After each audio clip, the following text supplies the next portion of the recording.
Assalamualaikum semua. Hari ni, market nampak macam lega sikit.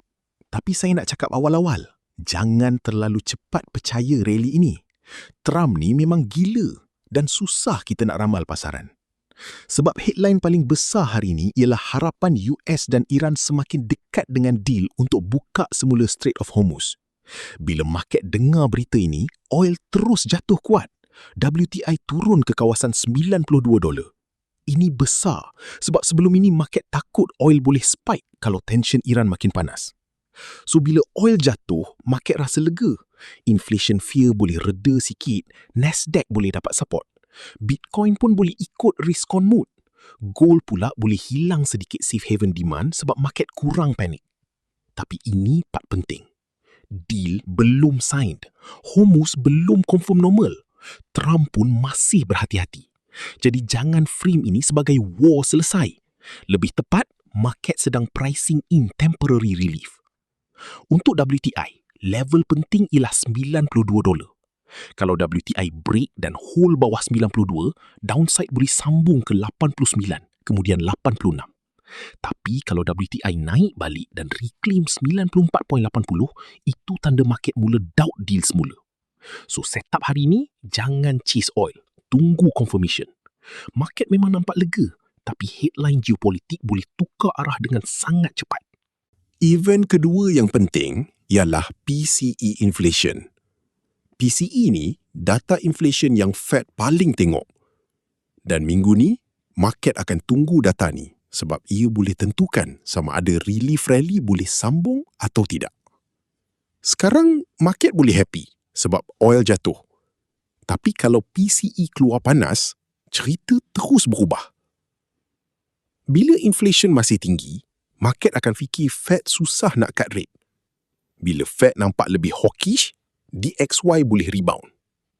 Bila DXY naik, biasanya gold, Nasdaq dan Bitcoin akan rasa pressure. Jadi, untuk DXY, level saya tengok ialah 99.30. Kalau DXY break dan hold atas 99.30, itu tanda dolar mula kuat balik. Target boleh pergi 99.90, kemudian 100.20. Tapi kalau DXY stay lemah bawah 99, risk on masih ada ruang. Nasdaq boleh cuba naik. Bitcoin pun boleh dapat momentum. Gold pula mungkin sideways sebab safe haven demand kurang bila oil jatuh. Tapi inflation risk masih belum habis. Simple saja. Kalau PCE cool, market boleh terus lega. Kalau PCE panas, rally hari ini boleh jadi trap. So, walaupun oil story nampak positif, jangan lupa, makro data masih pegang remote control market minggu ni. Event ketiga, kita tengok China dan US. Ini bukan Nvidia. Ini trade story yang lebih besar. China kata mereka mau beli 200 Boeing jets dan mau lanjutkan trade terus dengan US. Pada permukaan, ini memang positif. Bila dua ekonomi terbesar dunia cuba stabilkan hubungan, market biasanya suka. Nasdaq boleh dapat support. Bitcoin pun boleh ikut risk on mood. DXY boleh jadi lebih lemah kalau market kurang defensif. Gold pula mungkin kurang safe haven demand kalau tension turun. Tapi, jangan terus kata semua sudah selesai. Masalah rare earth masih belum settle. China masih ada export control. US pula masih risau sebab rare earth penting untuk aerospace, semiconductors, turbine blades, chip making dan banyak supply chain teknologi. Jadi, trade terus ini bagus, tapi belum bersih. Untuk US 100, level penting ialah 29,500. Kalau US 100 break dan hold atas 29,500, itu tanda risk on lebih kuat.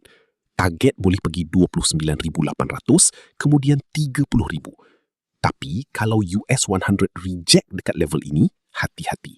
Itu mungkin tanda market belum percaya sepenuhnya dengan China-US relief ini. So, recap hari ini. WTI tengok $92.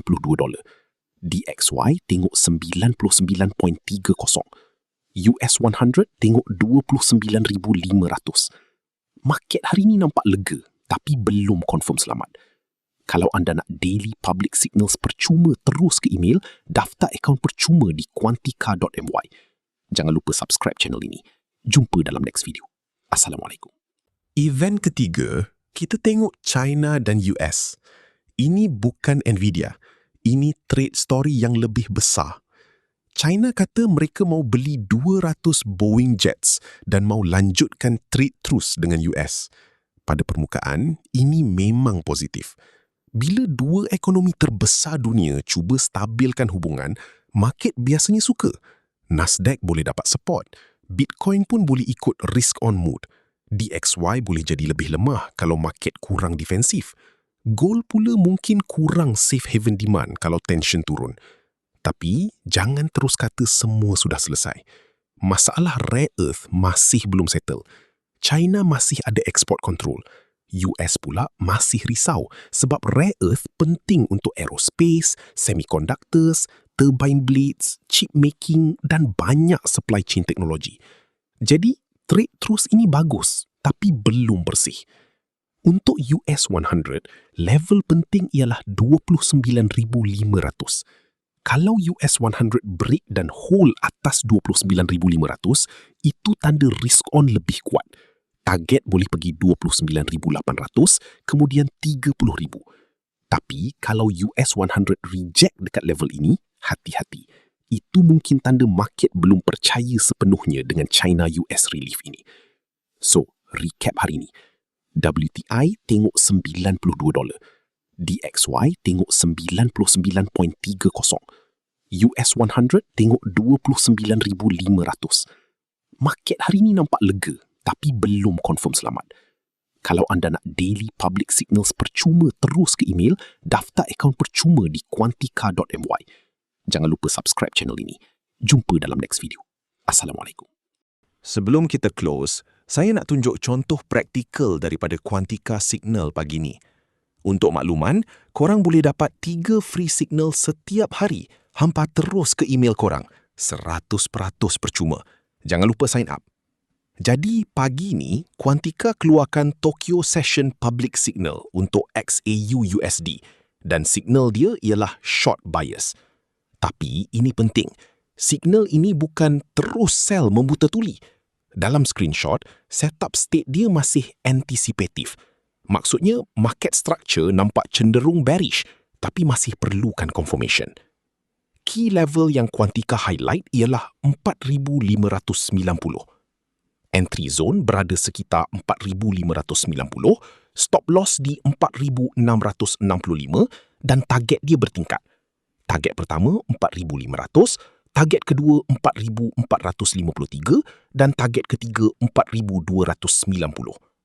Risk reward lebih kurang 1 to 1.2, signal score 62/100 dan grade dia C. So, ini bukan high confidence signal yang kita boleh masuk tanpa fikir. Ini lebih kepada setup yang sedang dibentuk dan trader kena tunggu price action confirm dulu. Kenapa short?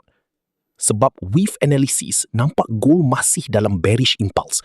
Ada corrective pullback dan kawasan 4,570 sampai 4,610 dianggap sebagai area untuk tengok rejection.